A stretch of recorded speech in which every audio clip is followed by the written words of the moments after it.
let's turn to another political issue here, and that's political issues in the United States.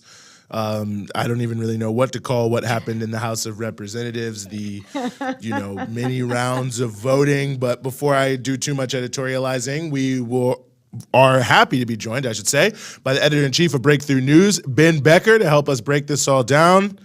Dr. Becker, that's real. I didn't just make that up. Dr. Ben Becker, that's how we do things at Breakthrough News. We are highly credentialed. Thanks for joining us again here on the show. Thanks for having me. Always a pleasure.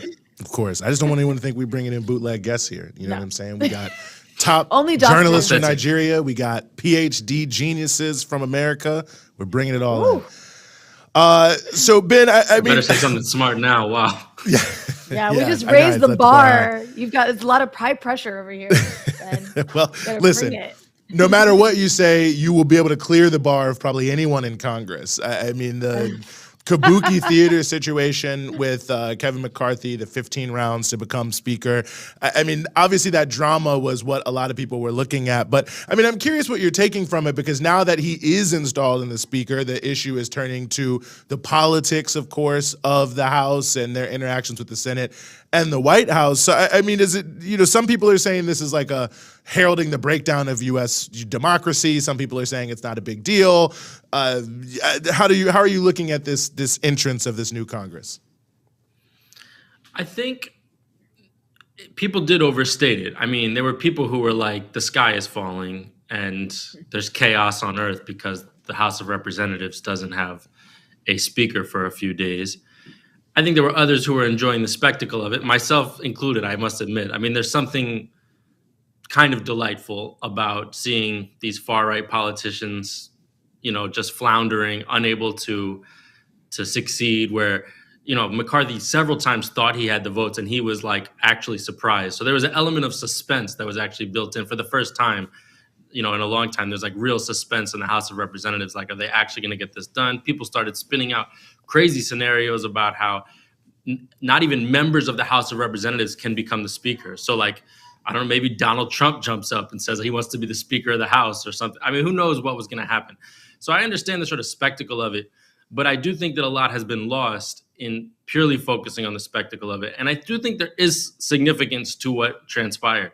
And I think that, despite the kind of smiles on the faces of many Democrats and liberals who are like loving to see the Republicans fail, I think that this means the incoming House is going to be even further to the right. It empowers, as people say, an extreme right, the right of the Freedom Caucus, which is itself the right of the Republican Party, which is the right of the two parties, which are both right-wing parties. So it's like the right of the right of the right of the right now has more power.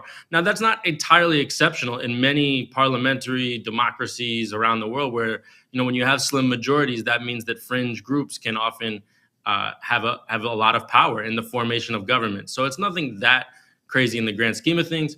The last time there was something quite like this in terms of a contest, as people have noted, is in the 1850s. And that struggle on the House floor in some ways in many ways anticipated the fragmentation of American party politics and even the Civil War. Now, of course, those are over major policies, like slavery was the number one policy that was driving the division on the House floor. Here, it's often kind of hard to figure out what are the core policies that are driving these divisions.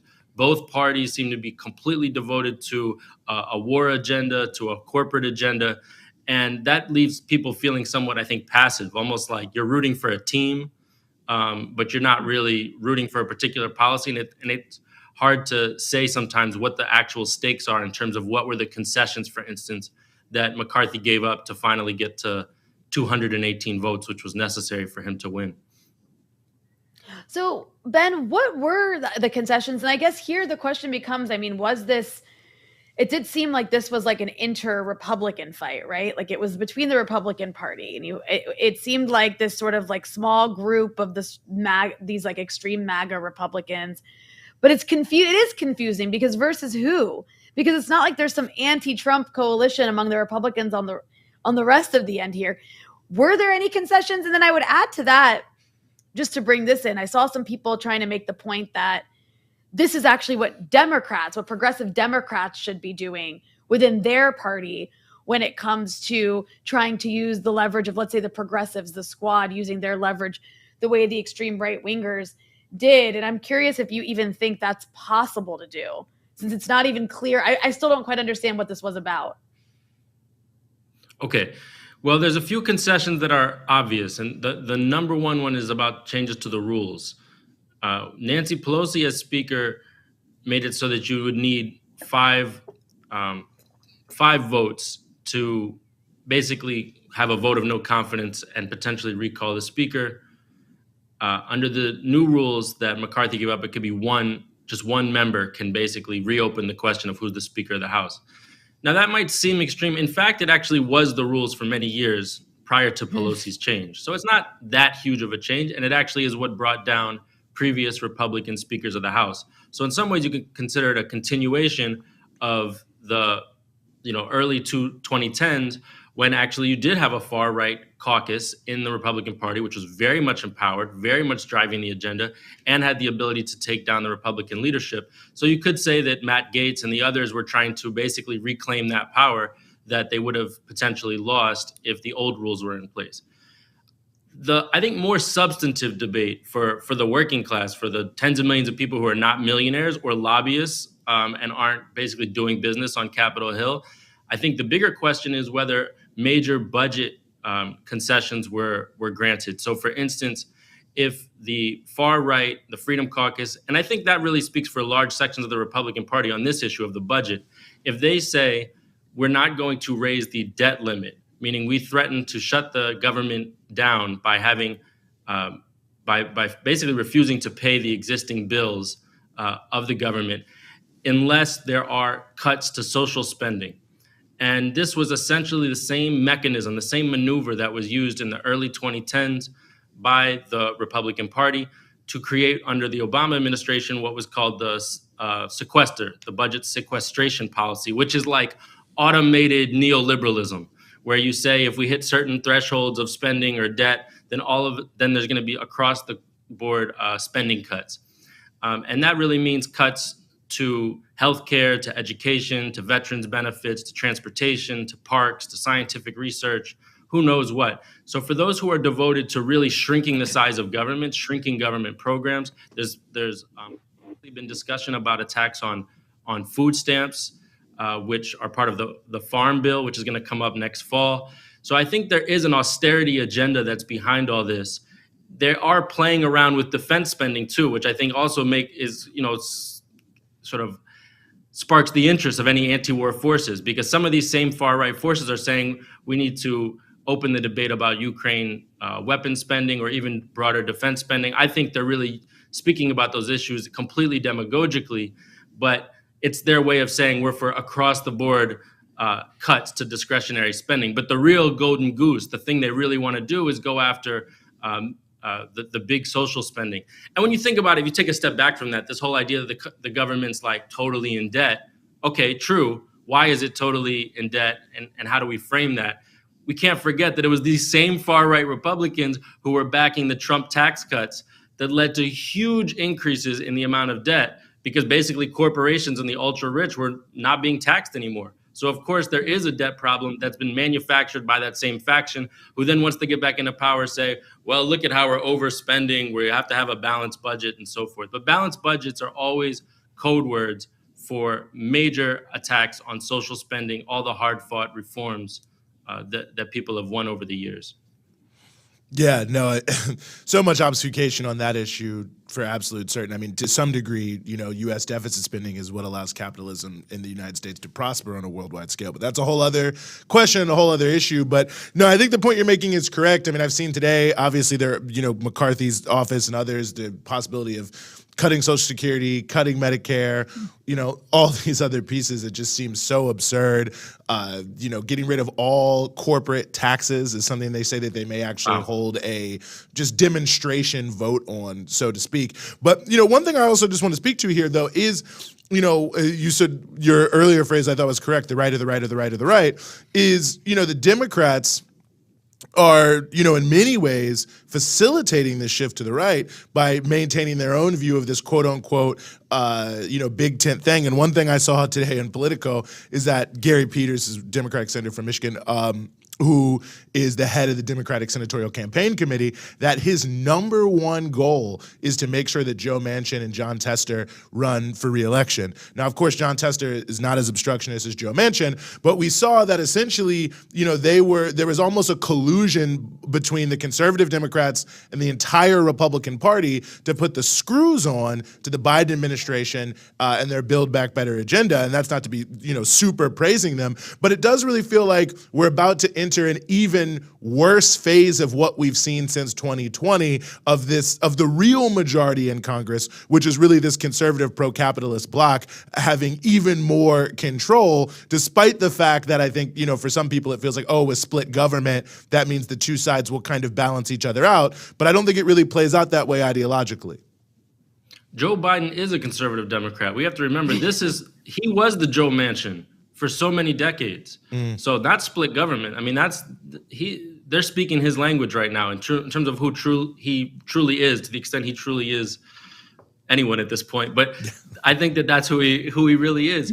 And I think that, he put out a comment that was like, we have to protect Medicare and Social Security. I think that was his main statement after McCarthy's election. But it's interesting because those are not the discretionary entitlement programs in terms of where they're allocated in the budget. So if you want to read into the silences, I think that Joe Biden very much would put on the table, and the Democrats are preparing giveaways to raise the debt limit, keep the government open, which for them is super important from the standpoint of the confidence of Wall Street, very important for the U.S. dollar to remain the reserve currency of the whole world, the sort of overall global confidence in the U.S. dollar. That's why they want to keep the government open. It's not really about what's going to happen to the working class. So if they can do that by gutting this or that program, I think they would be willing to do it. I didn't mean to dodge your previous question, Rania. I completely forgot about it. I'm sorry. I was going to ask again. Yeah, I was like, oh man. I don't want hashtag force the vote. Here. I was gonna cause problems over this, so I'm glad that you raised that. Go ahead, Ben. Okay, well, I just want to avoid problems. So, I do think the Democrats could have done a lot more, especially the left wing of the Democrats, way more, because again, the Democrats had a razor thin majority as well, and they could have done essentially what the far right did here with Nancy Pelosi. Now, it's not so much about the online controversy about force the vote over Medicare for all, but I just mean as a general principle, obviously, if they wanted to stick to their guns and stand on principle and raise any number of issues, that they say are central to their program, here I'm talking about the squad, it doesn't mean they necessarily would have gotten them passed, but they do, of course, can help set an agenda. You can get certain positions, certain subcommittees, you can demand certain votes. But you can, I guess, threaten to bring down the whole government if you want to also in this case. I don't see that kind of fighting spirit at all from the squad, to be honest. I don't think that the Matt Gaetz I don't know if I would even call it a fighting spirit either. I think there's something more pernicious at the base of that. But yeah, this is the main thing, is that the working class basically has no representation in Congress. There really is no one who's really just ready to fight it out, like go to the max, to call for to challenge basically the war economy, or to challenge the corporate tax giveaways, or to really cause havoc on behalf of working class people. There's no one really doing that, and I think that's what's missing, and that's what gives the space for the Matt Gaetz and the Lauren Boeberts and the others of the world to basically demagogically pose as the anti-war voice, as the rebellious voices. There's something very dangerous in that from a left-wing perspective, if the right wing sort of can come off as the rebellious ones. And I think they're really just dangling the Ukraine issue because they know, amazingly, how devoted the Democratic Party, including its, quote, left, has been to continuing the war spending, the giveaways, over $100 billion to Ukraine already, how devoted they are to that program. So they're saying, well, we're going to potentially scale back Ukraine spending. I don't think they're really going to be able to succeed with that, because the vast majority of the Republican Party also supports huge amounts of war spending to Ukraine, but they're using it as a bargaining chip for them to go after things like food stamps, things like the social programs that really they do want to cut, because every cut in that nature, and then every cut to corporate taxes, further ingratiates the far right with a section of Wall Street and corporate America. And I think ultimately those are their true masters. I think it's a greater question because it does, make me think that, there sort of seems like there's a down ballot aspect of this too that I'm curious your thoughts on. We're seeing, of course, so-called liberal governors, liberal governor Gavin Newsom of California proposed budget cuts there. Same thing in New York City, has a Democratic mayor. Obviously, the new governor of Arkansas, Sarah Huckabee Sanders, pushing to attack public education with the big expansion of charter schools. I could go on and on about this state level agendas, and economically and socially. It does seem that there's like a general pall hanging over all of the politics in America, pulling everything into, basically it seems saying, well, the economy is getting worse, inflation is bad, and, so for some reason that means we have to cut everything we can that actually helps people. When you think about it, you really have to step back and keep reminding ourselves where we were just a few years ago.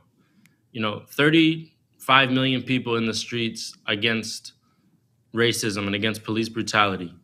Huge numbers, huge majorities in favor of expanding healthcare, eviction moratoriums, all sorts of the stimulus checks, child tax credits, free childcare, parental leave. We were actually talking about a fairly historic expansion of social programs to meet the needs of poor and working class people who are facing extreme inequality, extreme hardship, a lot of economic anxiety, especially around rent, food prices, energy prices. If there were ever a time, it's during the pandemic and now the resulting inflation, that you would think you would have a government that would be serving the people more. And instead, the whole discussion has shifted all the way to the right. And in fact, the Democrats, who only for a moment really flashed in this direction of the left in early 2021, they were quick to use the inflation issue to be able to say, well, all of that costs money.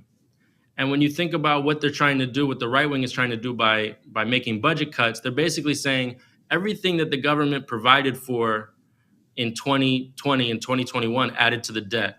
Okay, that's true. It does add to the debt because it was necessary for people to, survive the pandemic. But now they're going to try to claw all those dollars back, basically. And then we're going to be paying for it for years and years and years. And by we, I really mean the hundreds of millions of people who are not millionaires. Because during the pandemic, billionaires in this country made $2.1 trillion. Billionaires' wealth went up 70%. The Goldman Sachs Investment Strategy Group says in 2023, there is a 50% chance of recession. Inflation is probably going to continue, might come down a little bit. But don't worry, if you're a big capitalist, there's still 9 to 10% anticipated returns on your investment. So still a pretty good year for you. So that's the whole thing about what is a recession really? Is it really just 2 successive quarters of negative growth? Or is it just another way for the ruling class, the corporations, to basically claw back anything they've given to the workers and to say it's necessary for belt tightening? But it's never universal belt tightening. For them, it's just another opportunity to change the rules of the game and to make mega profits. And that's the kind of message that the Democrats sort of will put out there. And this is sort of the charade of democracy. Some Democrats will put out there and use yes, they're finally talking about corporate, giveaways and inequality and so forth. But then they'll turn around and support a $850 billion war budget, and they still haven't really fought against those tax cuts.